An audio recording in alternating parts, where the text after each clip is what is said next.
Hello everyone, I am Sundar Singh, Assistant Professor of English, VHNSNC College, Virudunagar. I am very glad to meet you through this video lesson. In this video, you are going to learn the usage of tenses. Tense is indeed the soul of communication. Without using proper tense, one cannot convey his or her ideas with proper meaning or understanding. So we have to be very cautious in using different tenses.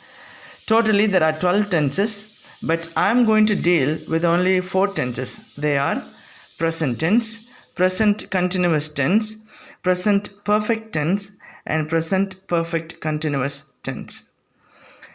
Most of the ideas are expressed in the above 4 tenses. An Englishman always uses one of these in his speech. So one can express any ideas through these 4 tenses. Now we shall go to learn the first tense, that is the present tense. Now when it comes to understand what present tense is and further how it can be used in our day-to-day communication, we must know the occasions in which it has to be used, and that is very important. As you could see what I've given in the brackets, things will be clear and easily understandable too. Present tense has to be used to express habits, unchanging situations, general truths, and fixed arrangements. Now you could see 3 examples being given in this slide. Now you look at the first one. This jacket costs $85. Now what do you understand? It is a fixed rate for the jacket. You look at the third example. Pedro watches TV every night, which means Pedro, the boy, he is watching TV every night. So he does the same action again and again, watching TV every night. So it is a regular occurrence. It is also essential to understand that the English people have laid some rules when a person uses present tense in his conversation with someone. I would also want to say that present tense has 2 forms, one with yes and the other one has yes with it. As it can be seen very clearly in the slide that now most of the verbs take yes with them. Particularly verbs ending with y take ies with them, and verbs ending in s, z, ch or x take es with them. Now there are few exceptions too for verbs like go and do, which take only es with them. Now you should also know when and where the 2 forms of present tense should be used. So to choose the right one, we have to look at the subject, whether it is singular or plural. If the subject is third person singular, that is he, she, it, the verb takes either yes or es or sometimes ies too. But if the subject is plural, you don't have to add yes or es with it. That is not needed. There are few more things to be understood when a person wants to use present tense in his communication. We have already discussed present tense is used to express habits, regular events, general truths and universal ideas like flowers are beautiful, heat expands metal, and honey is sweet, and things like that. But I strongly believe that what I'm going to tell you now is very important. Now you look at this slide. In this slide, you can see that present tense is used to talk about facts too. Now that will never change whatsoever. Look at the 4th example. Water freezes at 0 degree. Now I would say that it is a strong fact. No matter what happens, this will never change. Now you look at the last example also. The plane leaves at 5 o'clock tomorrow morning. What do you understand? Present tense is also used to express future events, not only facts but also future events. It is used to express pre-planned action. Now it is called as present future tense. Please don't be confused. Let me give you a small example. Our Prime Minister may visit United States of America next December. but the entire schedule of his visit is already planned or framed. So it is sure it will not change at any cost. So in such a place, present tense is used. So we need to understand that present tense is also used for two occasions, that is to express a fact and to express a pre-planned action.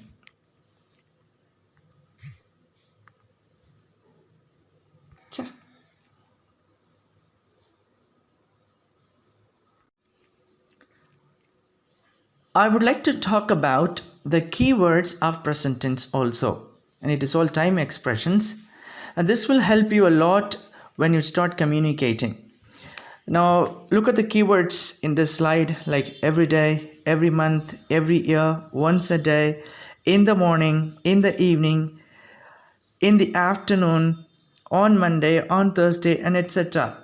So I want to give you one example for one keyword. So now let me take one example. I say, my mom gets up at 5 a.m. every day.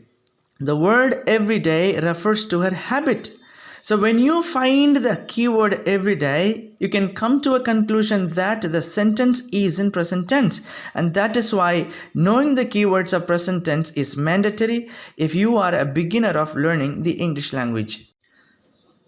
Let us move on to the next tense, that is present continuous tense.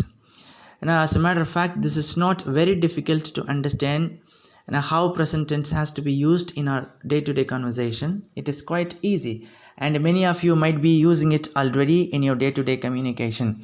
But I want to give you the occasion in which it has to be used properly, and that is very important. Present tense is used when some other action is taking place at the time of your speaking. So that action is said to be in present continuous tense. In the next slide, we'll be able to better understand how it can be used. Unlike present tense, present continuous tense has a helping verb or be verb before the regular verb. Now these be verbs are am, are, and is, and these are used for specific subjects. Now you look at the slide. Now what do you see there? For the first person singular, I, the be verb am has been used. And for second person plural subjects, you, we, and they, the be verb are has been used. And for the third person singular subjects, he, she, and it, the verb, that means the be verb is, has been used.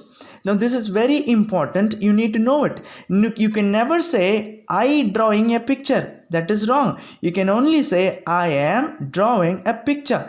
You can never say she is sleeping in the room. No, that is wrong. You can only say she is sleeping in the room. So what is the structure to be remembered? Subject plus be verb plus main verb with ing form. This is the combination, and this is the structure for you to understand.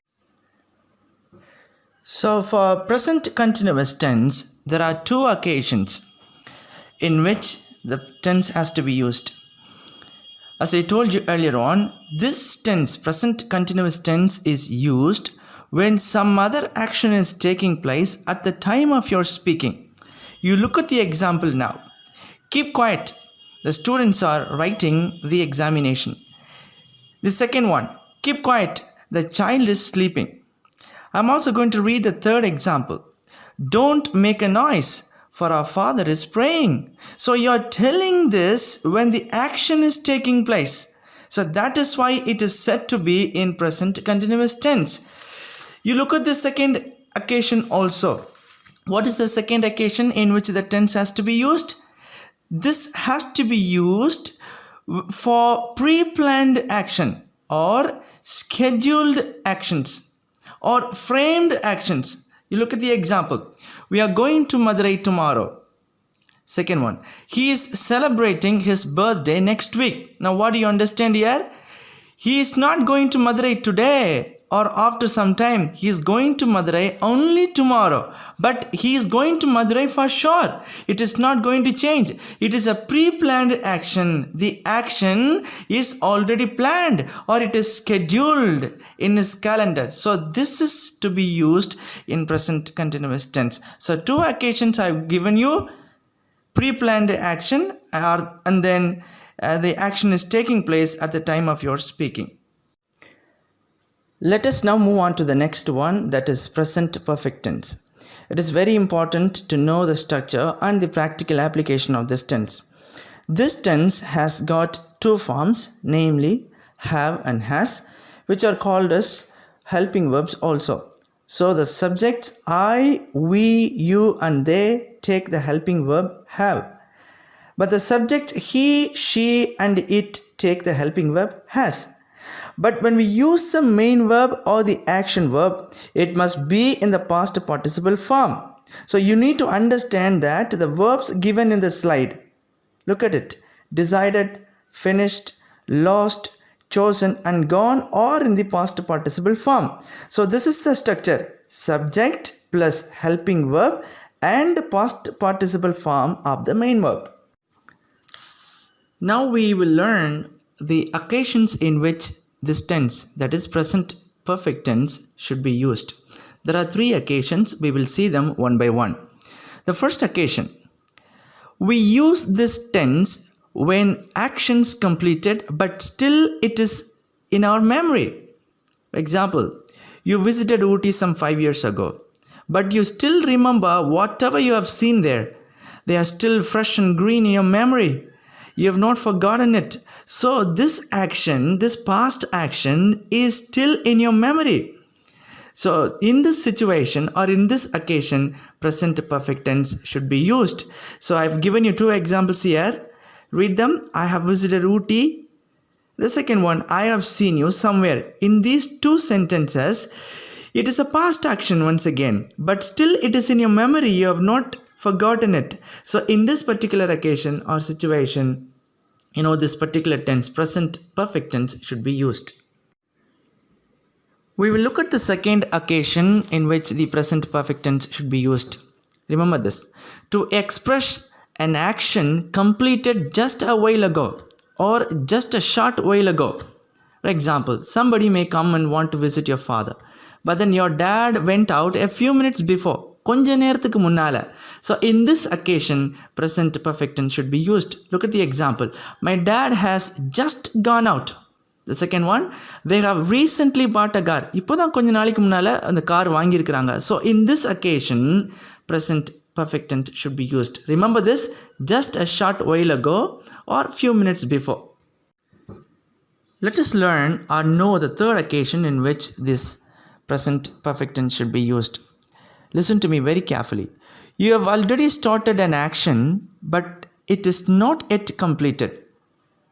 The action started earlier, but not yet completed. Look at the example. The students have not yet submitted their assignments. The assignments were given to them some 2 days back.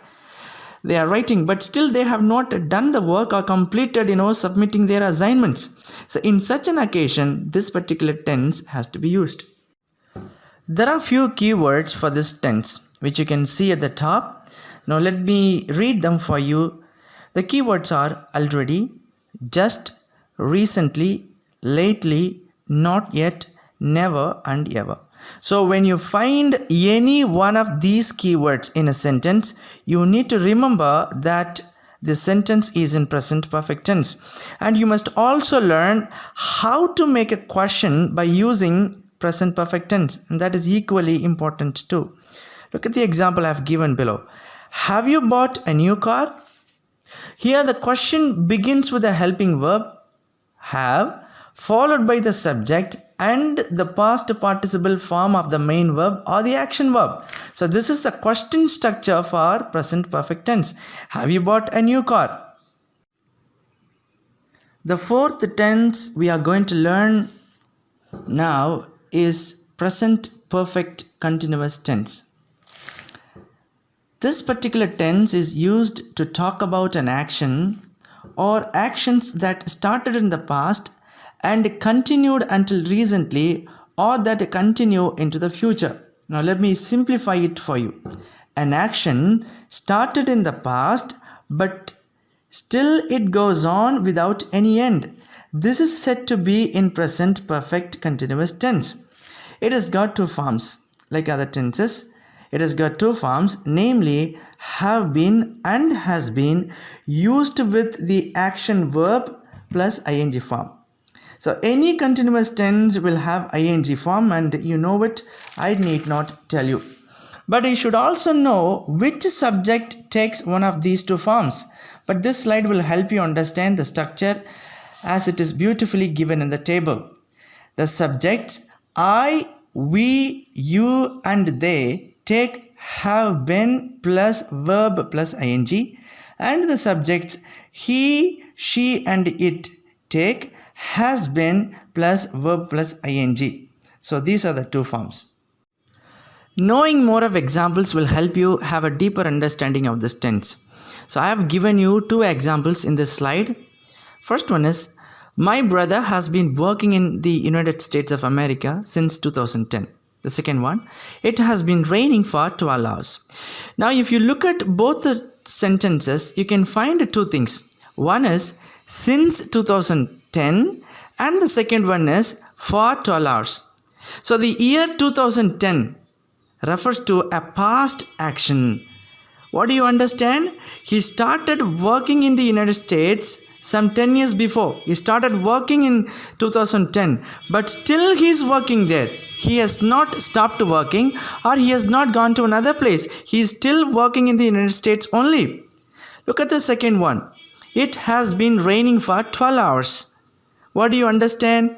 The rain started 12 hours before, and still it is raining. It has not stopped. You don't know when the action will end. It goes on without any break or without any end.